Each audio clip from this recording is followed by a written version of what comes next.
Ajeng Semeng, kini saatnya saya Dana Paramita mengantarkan sejumlah berita dari Bali. Berikut 3 di antaranya.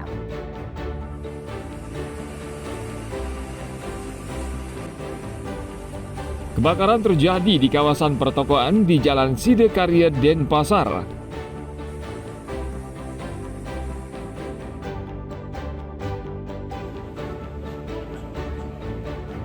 Polisi meringkus kakek yang mencabuli perempuan difabel di Buleleng hingga hamil.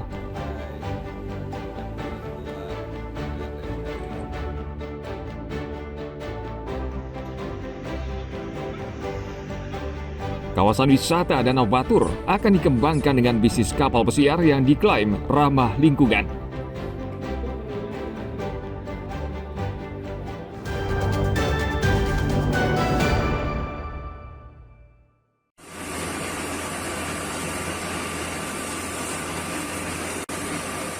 Kebakaran terjadi di kawasan pertokoan di Jalan Sidekarya, Denpasar.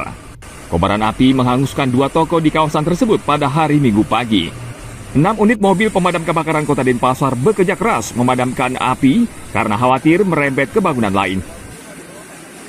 Tidak diketahui asal sumber api, namun saksi di sekitar lokasi kejadian mengaku mendengar suara ledakan di saklar lampu dan gas. Lalu ia melihat api sudah besar dan membakar bangunan. Kebakaran menghanguskan seluruh bahan pokok di dalam toko, termasuk 2 sepeda motor.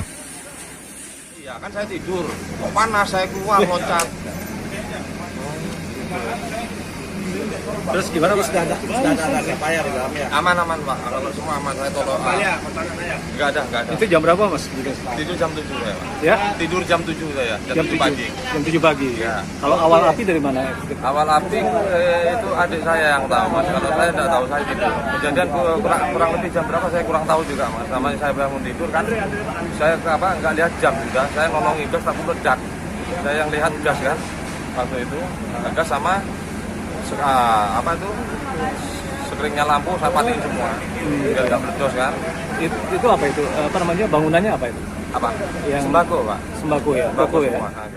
Yang terbakar toko Bontong sama showroom Vespa tua katanya, menurut informasi masyarakat.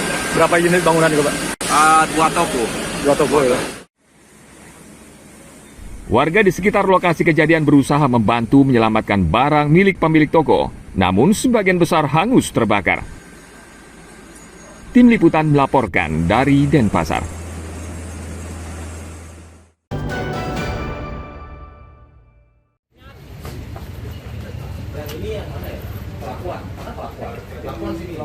Tersangka yang sudah berusia 75 tahun bakal menghabiskan waktu lama di penjara. Satuan Reserse Kriminal Satreskrim Polres Buleleng menangkapnya karena berbuat tidak senonoh dengan menyetubuhi wanita penyandang disabilitas berusia 33 tahun. Yang menyedihkan, korban kini hamil 7 bulan, mengandung anak hasil hubungan gelap dengan tersangka. Tersangka mengaku 4 kali meniduri korban di semak-semak dan 1 kali di rumahnya sendiri. Pelaku leluasa berbuat bejat karena korban sering berbelanja ke rumahnya. Korban beberapa kali sempat melawan, namun tersangka mengancam akan memukulnya. Ini sering berbelanja di warung milik tersangka yang jaraknya tidak jauh dari rumah korban. Tersangka ini sudah 4 kali melakukan persetubuhan terhadap korban. Peristiwa kekerasan pertama ini terjadi pada hari Jumat tanggal 28 Maret 2025 sekira pada pukul 14 WITA, bertempat di semak-semak di sekitar Banjargelot, Kelurahan Mendan. Persetubuhan kedua terjadi di rumah korban. Tersangka ini mendobrak pintu rumah korban, yang mana korban memang tinggal sendiri di rumahnya. Kemudian membangunkan korban dan memaksa korban untuk melakukan persetubuhan. Persetubuhan yang ketiga dan keempat, korban diancam mau dipukul oleh tersangka dan diajak kembali ke TKP yang pertama di semak-semak. Tersangka akan menghabiskan sisa hidupnya di penjara. Ia dijerat tindak pidana kekerasan seksual dengan ancaman hukuman 12 tahun penjara. Tim Liputan melaporkan dari Buleleng.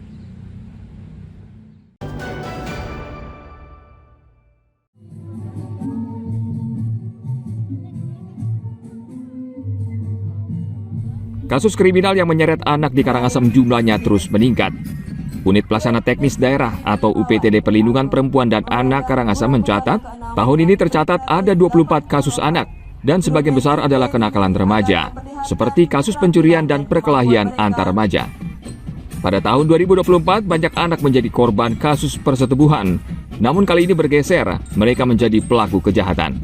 UPTD Perlindungan Perempuan dan Anak mengimbau orang tua dan sekolah memberikan ruang bagi anak untuk berkreasi dan membangun komunikasi agar mereka tidak terjerumus dalam kriminalitas.